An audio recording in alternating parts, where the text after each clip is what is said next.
बहुत समय पहले की बात है। भारत के उत्तर में स्थित विजयगढ़ नामक एक समृद्ध राज्य था। इस राज्य के महाराजा विक्रमदेव न्यायप्रिय, वीर और बुद्धिमान थे। वे अपनी प्रजा से बहुत प्रेम करते थे और हमेशा उनके भले के लिए काम करते थे। उनके शासन में विजयगढ़ उन्नति की ओर बढ़ रहा था, लेकिन एक समस्या थी। महाराजा को यह नहीं पता चलता था कि उनके मंत्रियों और दरबारियों में से कौन वफादार है और कौन धोखेबाज। उनका दरबार चाटुकारों से भरा हुआ था, जो उनके सामने तो मीठी बातें करते, लेकिन पीठ पीछे राज्य के खिलाफ षड्यंत्र रचते थे। राजा को हमेशा यह डर रहता था कि कहीं कोई मंत्री या सेनापति शत्रु के साथ मिलकर उन्हें धोखा न दे दे। इसी चिंता में वह हमेशा एक ऐसे विश्वसनीय सलाहकार की तलाश में रहते थे जो उन्हें सच्चाई बता सके। एक दिन एक विदेशी व्यापारी विजयगढ़ के दरबार में आया। उसने महाराजा को एक सुंदर तोता उपहार में दिया। यह तोता साधारण नहीं था, बल्कि बहुत ही अनोखा था। व्यापारी ने कहा, महाराज, यह तोता केवल बोलता ही नहीं, बल्कि इंसानों की भाषा भी समझता है और सच्चाई को पहचान सकता है। यह कभी झूठ नहीं बोलता। राजा यह सुनकर चकित रह गए। उन्होंने तोते को गौर से देखा। वह चमकदार हरे पंखों वाला, लाल चोंच और चमकती हुई आंखों वाला एक सुंदर पक्षी था। महाराजा ने इसे अपने निजी कक्ष में रखने का आदेश दिया और इसका नाम विदुर रखा। कुछ ही दिनों में विदुर ने अपनी बुद्धिमानी साबित कर दी। एक दिन महाराजा दरबार में थे। अचानक विदुर तोते ने जोर से कहा, महाराज, आपके दरबार में एक गद्दार मंत्री है। वह गुप्त रूप से शत्रु राज्य को संदेश भेजता है और आपकी योजनाएं लीक कर रहा है। राजा यह सुनकर दंग रह गए। पहले तो उन्होंने इसे महज एक पक्षी की बकवास समझा, लेकिन फिर उनके मन में संदेह उत्पन्न हुआ। उन्होंने अपने गुप्तचरों को इस विषय की जांच करने का आदेश दिया। कुछ दिनों बाद गुप्तचरों ने रिपोर्ट दी कि वास्तव में एक मंत्री शत्रु राज्य को गुप्त जानकारियां भेज रहा था। राजा ने तुरंत उस मंत्री को गिरफ्तार करवाया और उसे कठोर दंड दिया। अब राजा को विश्वास हो गया कि विदुर कोई साधारण तोता नहीं, बल्कि एक अत्यंत बुद्धिमान और सच बोलने वाला प्राणी है।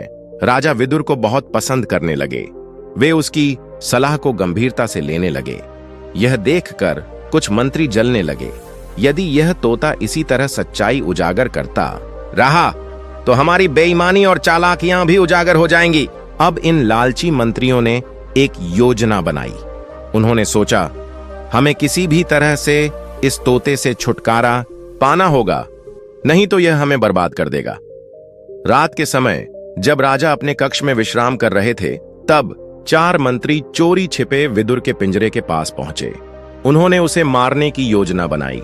जैसे ही उन्होंने पिंजरे का दरवाजा खोला, विदुर ने जोर जोर से बोलना शुरू कर दिया, चोर, गद्दार, महाराज, मुझे बचाइए। तोते की तेज आवाज सुनकर महल के पहरेदार जाग गए। उन्होंने तुरंत उन मंत्रियों को पकड़ने की कोशिश की, लेकिन वे अंधेरे में भाग निकले। सुबह जब राजा को यह बात पता चली तो वे बहुत क्रोधित हुए। उन्होंने उन मंत्रियों को दरबार में बुलाया और पूछा। मंत्रियों ने चालाकी से जवाब दिया, महाराज, यह तोता आपको भ्रमित कर रहा है। कहीं ऐसा न हो कि भविष्य में यह किसी निर्दोष पर आरोप लगा दे और आप उसे भी दंड दे दें।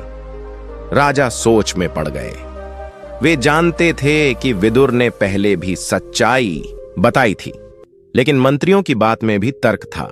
उन्होंने सोचा कि कुछ दिन इंतजार करते हैं और देखते हैं कि यह तोता वास्तव में कितना सही है। कुछ दिनों बाद महाराजा शिकार पर गए। जैसे ही वे जंगल में पहुंचे, अचानक विदुर ने जोर से कहा, महाराज, सावधान रहिए, खतरा पास है। राजा तुरंत सतर्क हो गए। उसी समय झाड़ियों के पीछे से कुछ सैनिक निकले। वे शत्रु राज्य के गुप्त हत्यारे थे। उन्होंने महाराजा पर हमला करने की योजना बनाई थी, लेकिन महाराजा पहले ही सतर्क हो चुके थे। राजा के सैनिकों ने तुरंत जवाबी हमला किया और सभी हत्यारों को मार गिराया। अब महाराजा को पूरा विश्वास हो गया कि विदुर केवल एक पक्षी नहीं, बल्कि एक सच्चा हितैषी और बुद्धिमान साथी है। महल लौटने के बाद राजा ने उन सभी मंत्रियों को बुलाया जिन्होंने विदुर के खिलाफ साजिश रची थी। उन्होंने सबूत जुटाकर उन सभी को दंडित किया।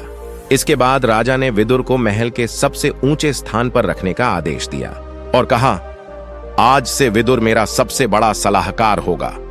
यह केवल एक पक्षी नहीं बल्कि मेरा सच्चा मित्र है। अब विदुर महल में पूरी तरह सुरक्षित था और राजा की आंखें और कान बन गया।